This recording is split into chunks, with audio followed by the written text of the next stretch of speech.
राम क्षत्रिय थे।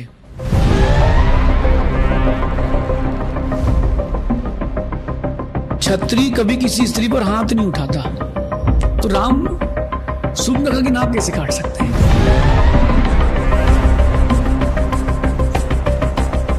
आपके लिए भगवान एग्जिस्ट करते हैं?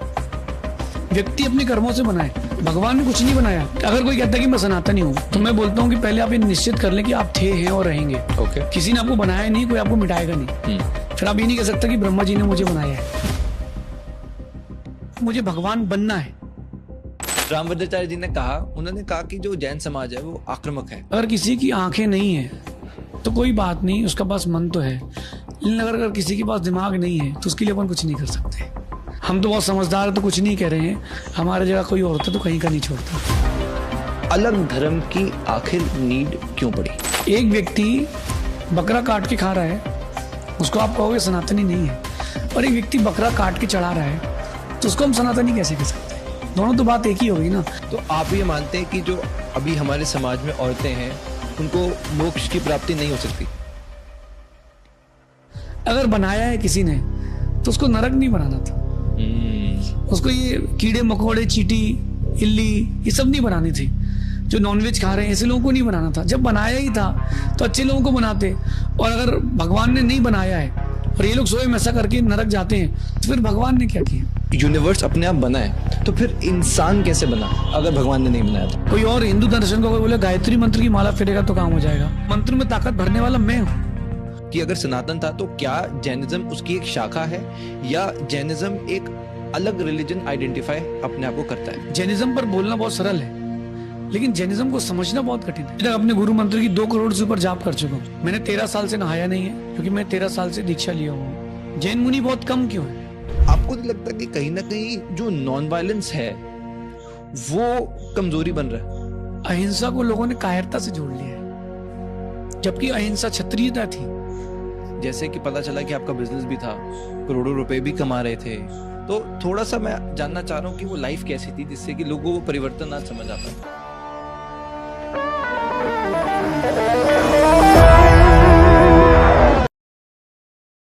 मुनि आदित्य सागर जी महाराज, आपका हार्दिक स्वागत है। नमस्ते। आशीर्वाद। कैसे हैं आप? मैं बढ़िया हूँ। और अभी ठंडी और गर्मी के बीच का मौसम है, थोड़ा संक्रमण का समय, संभल के रहना चाहिए। मैं 2 दिन से भोपाल में हूँ, पहली बार मध्य प्रदेश आया तो मैंने टेम्पल भी विजिट किया। अंदर से काफ़ी पीसफुल महसूस हुआ। मुझे एक चीज़ ऐसी फील हुआ कि जितने मैं लोगों से मिला काफ़ी हेल्पफुल थे ही, पर थोड़े मुझे ऐसा लगा सीरियस रहते हैं। तो ऐसा होता है कि सारे सीरियस रहते हैं?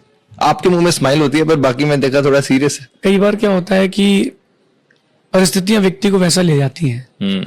एक व्यक्ति अपनी पत्नी से आके घर में थोड़ा झगड़ता है। पत्नी कहती है कि मेरे हस्बैंड थोड़ा चिड़चिड़े हो गए हैं।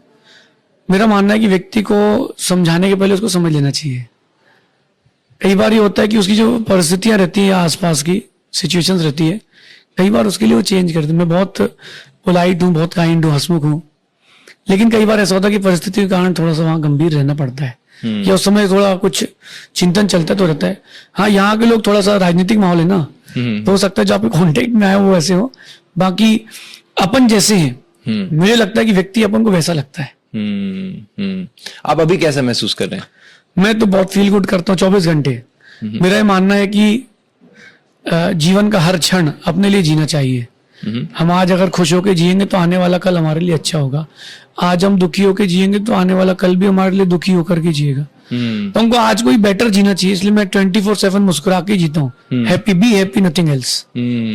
मैंने जब आपके बारे में स्टडी किया तो आपका भी मन था BMW लेने का, आपका भी मन था एक मटेरियलिस्टिक लाइफ में जाने का।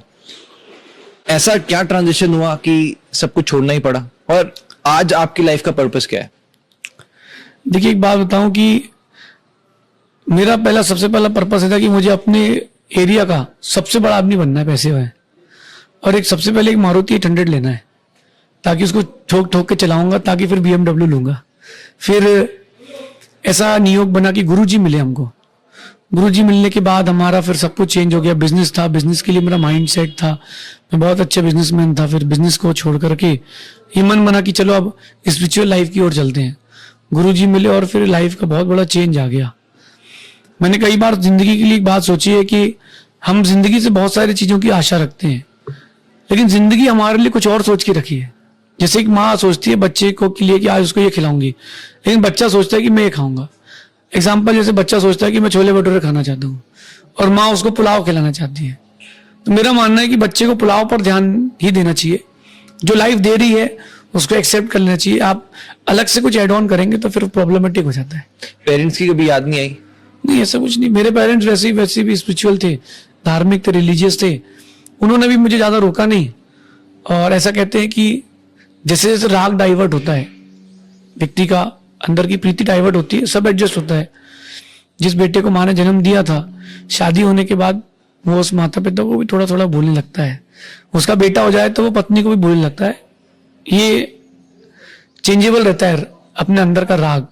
तो वहां माता पिता नहीं मिले तो अब यहाँ गुरु मिले, तो गुरु के साथ थोड़ा एक अच्छा बॉन्डिंग है, तो और फिर अब स्पिरिचुअल हो गया। और मैं बहुत खुश हूँ अपनी लाइफ से।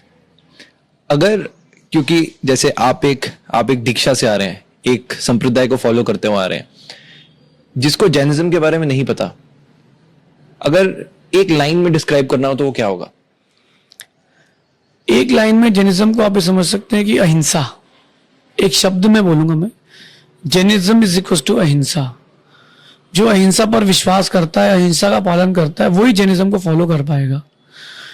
जो भी नियम, व्रत, संयम, त्याग, तपस्या जैनिज्म में है, सब अहिंसा के लिए है, टोटल अहिंसा के लिए। और बाकी जो कुछ करते हैं वो उसकी सेफ्टी के लिए।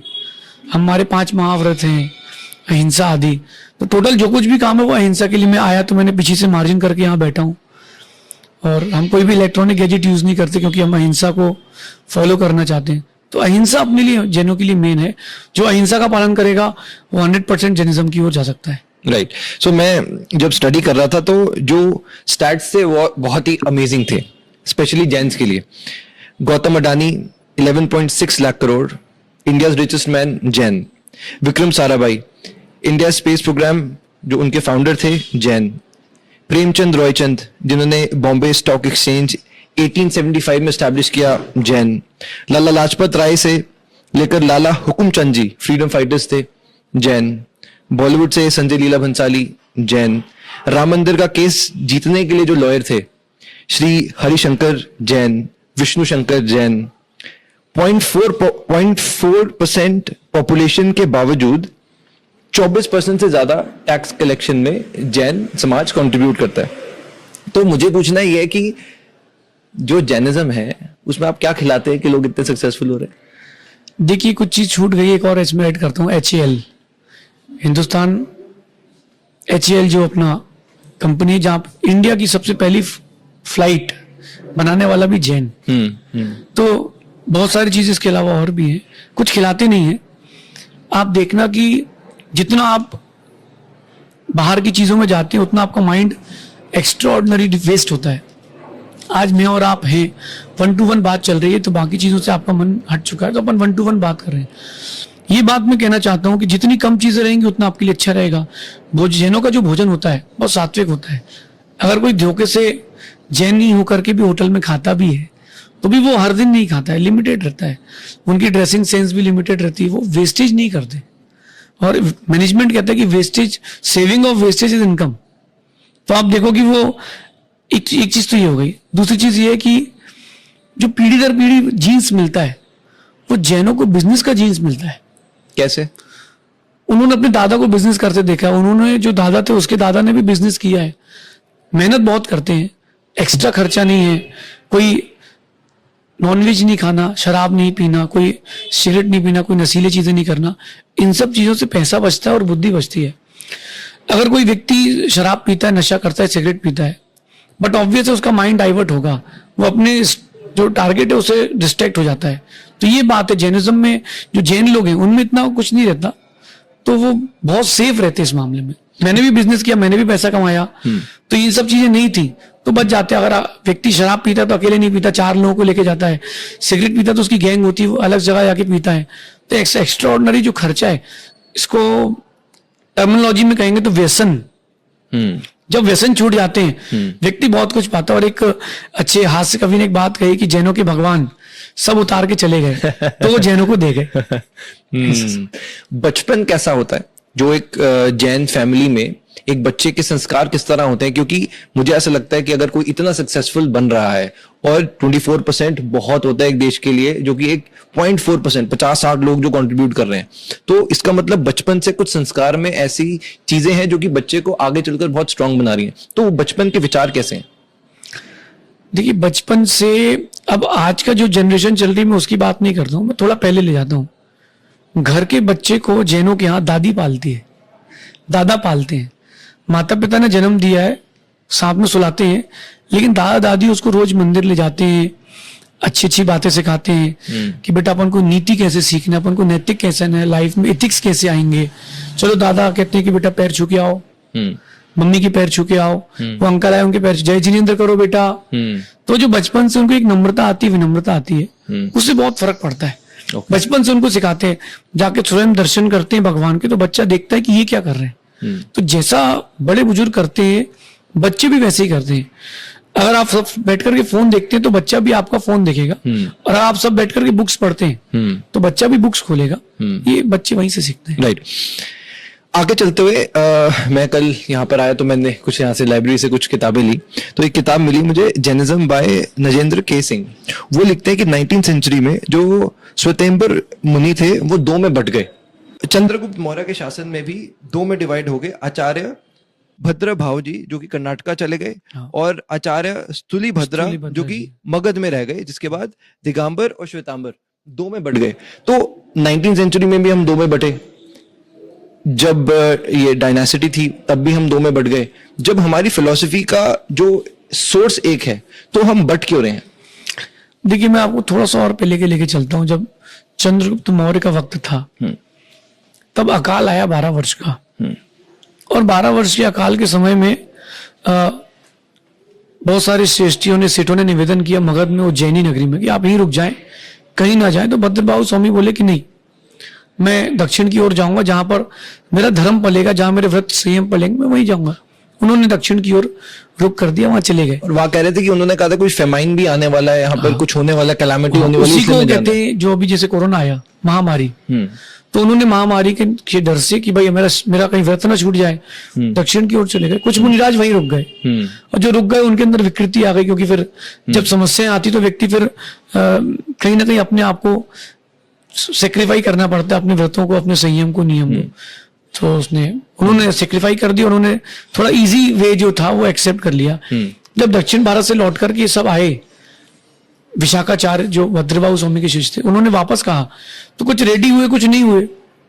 जो नहीं हुए उसी में रच पच गया, उसी में आनंद आने लगा। तो इजीली जो चीज धर्म करते वहां पर थोड़ा सा कट्टरता, थोड़ा सा हार्डनेस चली जाती है। तो इसके बाद उनके डाइवर्शन हुआ। 1970 में निर्णय हुआ दिल्ली में कि आप इंटरफेयर इनके धर्म में नहीं करेंगे, आप इनके धर्म में इंटरफेयर नहीं करेंगे, कभी कोई दोनों की निंदा नहीं करेगा। जब भगवान महावीर स्वामी का 25वां निर्वाण उत्सव था, तो उस समय एक दिल्ली में सभा हुई, वहां निर्णय लिया गया कि न दिगंबर जैन कपड़ा पहन सकते हैं, न श्वेतांबर जैन कपड़ा उतार सकते हैं। तो जो आप जैसा जैसा कर रहे हैं वैसा करते रहें, बस महावीर स्वामी और अहिंसा के नाम पर एक रहें, और उसको एक धारा पर वापस नहीं ला सकते। मतभेद हो चुका है, कम से कम मन भेद तो ना रहे। इसकी बात 90s में हुई थी। अगर स्पेसिफिकली मैं कुछ डिफरेंस मैंने जो देखा, जो श्वेतांबर मुनि है और जो दिगंबर मुनि है, कि वो व्हाइट कपड़े डालते हैं, जो दिगंबर मुनि है वो कपड़े नहीं डालते।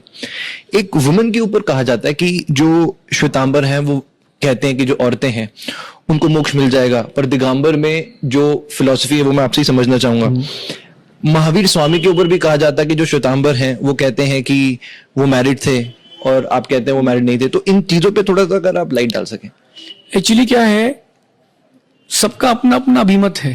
आप एक बात ध्यान रखना, जब तक भगवान रहते हैं तो किसी का झूठ सच नहीं बन सकता, और किसी का सच झूठ नहीं बन सकता। अब जब भगवान नहीं है तो उसके बाद के जो आचार्य हुए, सबने अपनी अपनी थ्योरी अपने हिसाब से लिखी। तो किसी ने उनका आश्रय लेकर के लिखा, किसी ने अलग से लाइन से लिखी। तो ये बात दो विभाग में बट गई। वहां ये कहते हैं कि मल्लीनाथ भगवान स्त्री थे यहाँ पे। और दिगंबरों में नहीं मानते। एक्चुअली क्या है, कॉन्सेप्ट को पूरा समझना चाहिए। अपन सबने रामायण देखी है और अपन जैसी जय श्री राम कोई बोलता है तो अपन को वो धनुष बाण वाले राम दिख जाते हैं। तो आप देखना उसमें दृष्टांत आया कि सूप नखा की नाक काट दी गई। मुझे लगता है कि दिखाने वाले थोड़ी सी गलती नहीं, बहुत बड़ी गलती कर दी।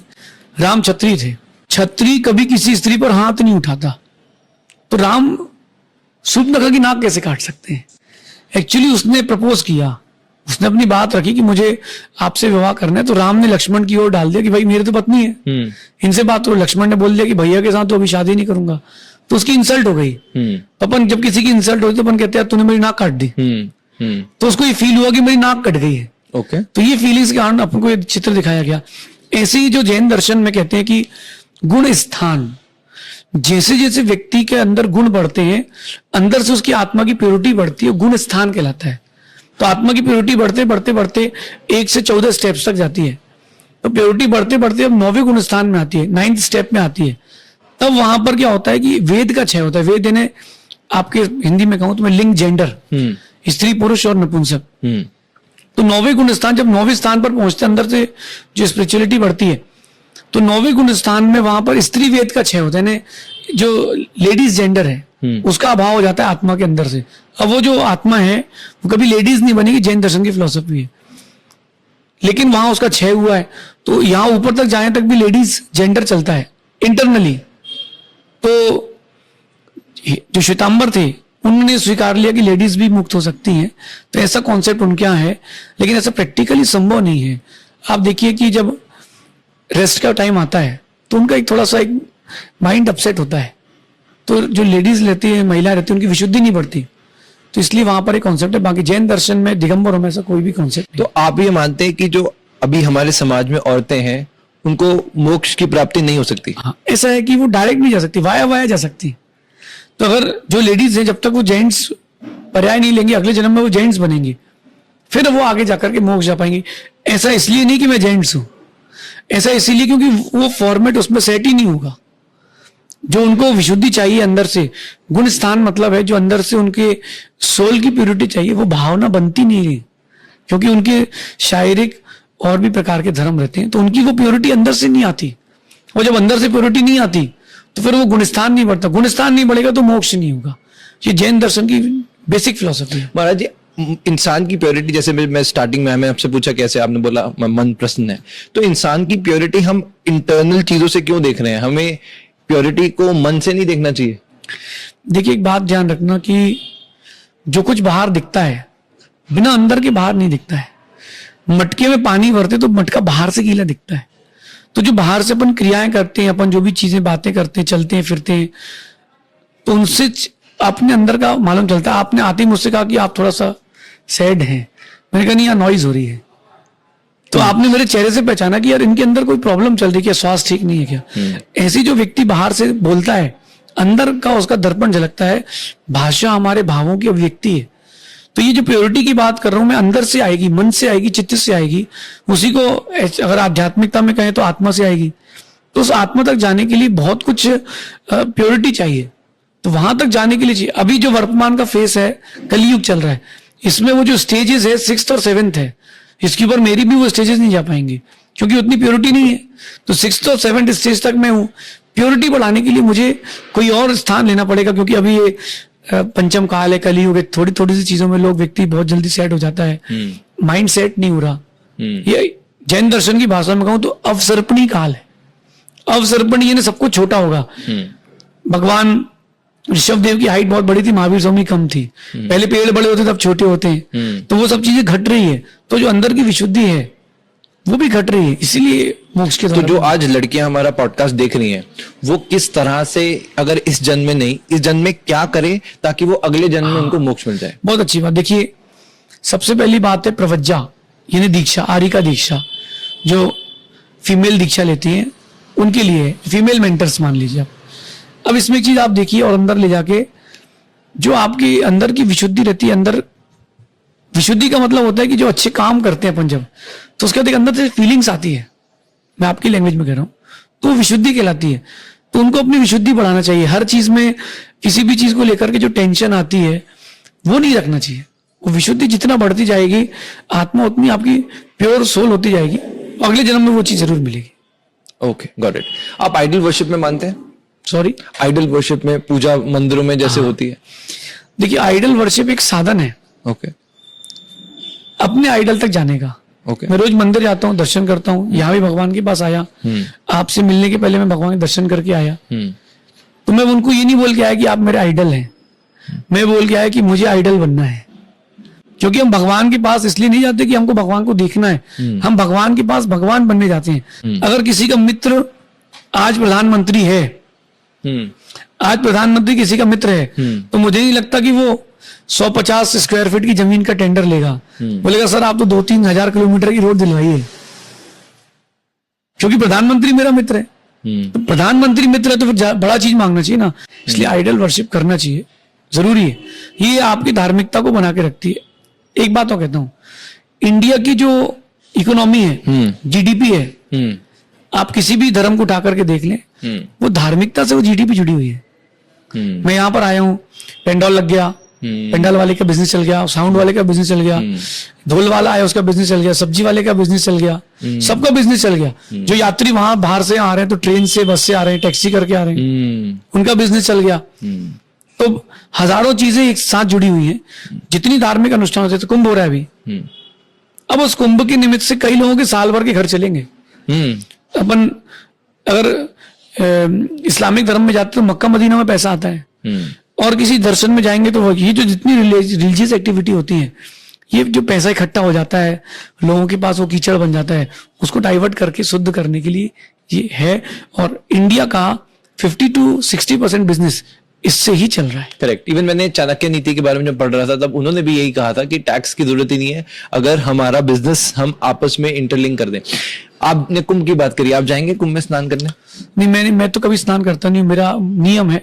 हम जैन मुनि, हमारे 28 मूल गुण होते हैं, 28 मेन नियम होते हैं, उसमें से एक होता है स्नान। तो पिछले 13 साल से मैंने नहाया नहीं है, और फिर भी लोग कहते हैं कि आपके पास से बदबू नहीं आती। मैं 2 बातें बोलता हूँ, मैंने 13 साल से नहाया नहीं है, क्योंकि मैं 13 साल से दीक्षा लिया हुआ हूँ। 25 में मैंने दीक्षा ली थी, अभी 38 मेरी एज है। मैंने नहाया नहीं है, लेकिन मैं हर दिन वायु स्नान करता हूँ। वायु स्नान यानी मैं खड़े होकर के अपने पिछले शरीर को एक बार झाड़ता हूँ, तो ये वायु स्नान कहलाता है। जितनी हवा मिलती है उतना हम प्योर रहते हैं। दूसरी चीज, कभी हमारे शरीर से बदबू नहीं आती, आपको बदबू नहीं आ रही होगी ना, मैं कोई परफ्यूम लगाता हूँ ना मैं कुछ करता हूँ, लेकिन अलग सी फ्रेग्रेंस रहती है। वो क्या रहती है, हम शुद्ध भोजन करते हैं और हमारी तपस्या, इससे सब चीजें प्योर हो जाती है। Very well said. क्योंकि हम धर्म का टॉपिक खत्म, मैं चाहता हूं पहले हम वो कवर कर लें। सनातन एक प्राचीन धर्म है। वन ऑफ दी, कई बुक्स में भी कहा जाता है कि सबसे एंशिएंट धर्म सनातन धर्म है। और मैं जब जैनिज्म के बारे में पढ़ रहा था, तो मैंने वहां पे कहीं पे बुक में पढ़ा कि जब मोहनजोदारो की वहां पे खुदाई हो रही थी, तो वहां पर भी जैन आइडल्स मिले, और वो जो एंशिएंट सिटीज हैं वो 7000 साल पुरानी है। तो इसका मतलब यह है कि सनातन और जैनिज्म कहीं ना कहीं पैरेलली चल रहा था। तो मुझे यह जानना है कि एक अलग धर्म की आखिर नीड क्यों पड़ी? थोड़ा अपन और फ्लैशबैक जाते हैं जी। पहले अपन सनातन समझ लेते हैं। सनातन क्या है? व्हाट इज सनातन? जो था, है और रहेगा, वो क्या है? सनातन। अगर कोई सनातनी, हो सकता है मेरी बात पर थोड़ा सा प्रॉब्लमेटिक हो जाए, लेकिन कोई बात नहीं। अगर कोई कहता है कि मैं सनातनी हूं, तो मैं बोलता हूं कि पहले आप ये निश्चित कर लें कि आप थे, हैं और रहेंगे। ओके। किसी ने आपको बनाया नहीं, कोई आपको मिटाएगा नहीं। फिर आप ये नहीं कह सकते कि ब्रह्मा जी ने मुझे बनाया है और विष्णु जी ने संरक्षण दिया और शंकर जी ने मिटाया है, ये नहीं कह पाएंगे आप। सनातनी का मतलब ये होता है कि जो था, है और रहेगा। तो जो अहिंसा धर्म था, वो था, है और रहेगा। ये सनातनी जो बनाया गया, ये अपने कुछ बीच के लोगों के द्वारा ये चीज लाई गई है। पहले ऐसी कोई सनातनी नाम की बात नहीं चलती थी। चाहे मथुरा की बात कर लें आप, कंकाली टीके की, ये कंकाली टीला है मथुरा में, उसकी खुदाई चालू की गई और जैनिज्म के अवशेष निकले, उसको बंद कर दिया। तब से अभी तक बंद ही है। उस पर भी अगर गवर्नमेंट एक बार देखेगी तो बहुत कुछ जैनिज्म के लिए मिलेगा। एशियन में जाते हैं अगर, तो वेदों में, शिव पुराण में, दुर्गा पुराण में, इन सारे बड़े बड़े प्राचीन पुराणों में जो सबसे पुराना मानते हैं वो है वेद। वेदों में चर्चा है भगवान ऋषभदेव की, भगवान नेमिनाथ की, कि नेमिनाथ यदुवंशु थे, भगवान ऋषभदेव हमारे, उनकी चर्चा आती है वेदों में। तो जब वेदों में चर्चा आती है तो चर्चा उसी की आती जो था, ना कि जो होगा, कि भगवान आदिनाथ थे। तो अगर ये सनातन की लड़ाई की बात करते हैं अपन लोग, तो मेरा मानना है कि जो कहता है कि मैं सनातनी हूं, मैं सनातनी हूं, वो सनातन ही नहीं है। क्योंकि जो था है और रहेगा, उसको किसी की प्रूफ की जरूरत नहीं है। कभी भी एक बात ध्यान रखना कि अलग से अगर कोई लाइन खींची जाती है तो वो झूठ की ही होती है। अलग से कभी कोई लाइन नहीं खींची जाती। आप और मैं आए हैं, 1 to 1 बात चल रही है, ना कोई कट है, ना मुझसे आपने पहले बताया है कि मैं क्या पूछूंगा, या मैंने नहीं डिसाइड किया कि आप ये पूछेंगे। तो 1 to 1 जो चल रही है, जो अलग से एक लाइन खींचने की बात आती है, इसका मतलब है कि वो कुछ ना कुछ दाल में काला है। जैन दर्शन के लिए सनातन की बात की जाए तो मैं ये नहीं बोलना चाहता हूं कि जैन दर्शन सनातन है। मैं ये बोलना चाहता हूं कि जो था, है और रहेगा, ये बेसिक डेफिनेशन है, वो सनातन है। तो जो जो दर्शन थे, हैं, रहेंगे, वो सनातन है। अगर आप ये बोलोगे कि ब्रह्मा जी ने सृष्टि की रचना की है, तो आप सनातन नहीं कह पाओगे। उसमें आपको कुछ ना कुछ चिंतन करना पड़ेगा कि यार ऐसा कैसे बोल सकते हैं। तो इस बारे में एक बार अंदर से डीप नॉलेज करें कि जो था, है, रहेगा, वह सनातन है। तो हम किसको सनातन कह सकते हो, किसको नहीं कह सकते। तो अब अगर मैं इसका कंक्लूजन मानूं, तो अब हम एक को, जैसे या तो क्योंकि मैंने अपने सोशल मीडिया पे भी, सोशल मीडिया में भी, हाँ नहीं, मैं तो खुल के, मैंने अपने सोशल मीडिया पे भी एक पोल डाला था, तो वहां पे कई लोगों ने मुझे क्वेश्चन किया कि अगर सनातन था तो क्या जैनिज्म उसकी एक शाखा है, या जैनिज्म एक अलग रिलीजन आइडेंटिफाई अपने आप को करता है। बहुत बड़ी बात। मैं और थोड़ा पीछे लेके चलता हूँ। जब नेमिनाथ भगवान थे कृष्ण के चचेरे भाई जी, तो उस समय कोई भेद नहीं था कि ये जैन है कि ये हिंदू है। ठीक है, उस समय भेद नहीं था। लोगों के मन में रहता था कि मैं ये मानता हूं, वो मानता है। बाहर से कोई प्रकटीकरण नहीं था। जैन मुनि भी किसी की यहां भी आहार कर लेते थे, क्योंकि उस समय सभी लोग शुद्ध भोजन बनाते थे, सभी लोग सात्विक थे, धार्मिक थे। अब वो चीजें हट गई हैं, तो वो हटने के कारण एक जैन शब्द आ गया। जैन का अर्थ होता है जिनस्य अपत्यम जैना, मतलब कि जो जिनेंद्र की संतान है, या जो जिनेंद्र भगवान को मानता है वो जैन है। जो शिव को मानता है वो शैव है, जो विष्णु को मानता है वो वैष्णव है, जो बुद्ध को मानता है वो बौद्ध है। तो ये परिभाषा है। तो जैन कोई अलग से धर्म नहीं है, या कुछ कोई अलग से डेफिनेशन नहीं है। जो जिनेंद्र भगवान को मानता है वो जैन है, लेकिन अपन उसको आज के परिप्रेक्ष्य में उसको अपन एक धर्म से रिलेट कर लेते हैं कि यार ये जैन धर्म है, ये हिंदू धर्म है। धर्म जो है वो अपनी अपनी मान्यताएं हैं। पहले ये नहीं था, पहले सिर्फ वर्ण थे, क्षत्रिय, ब्राह्मण, वैश्य और शूद्र, ये 4 वर्ण थे। अब इन वर्णों में जो जो जिस ओर झुकता गया, उसने अपने अपने वैसे वैसे धर्मों को स्वीकारने लगा। पहले जैन धर्म कोई, या हिंदू धर्म कोई धर्म नहीं चलता था। लोग अपने अंदर से पालन करते थे। जिसको अरिहंत अच्छे लगते थे, वीतरागी, वो उनको मानते थे।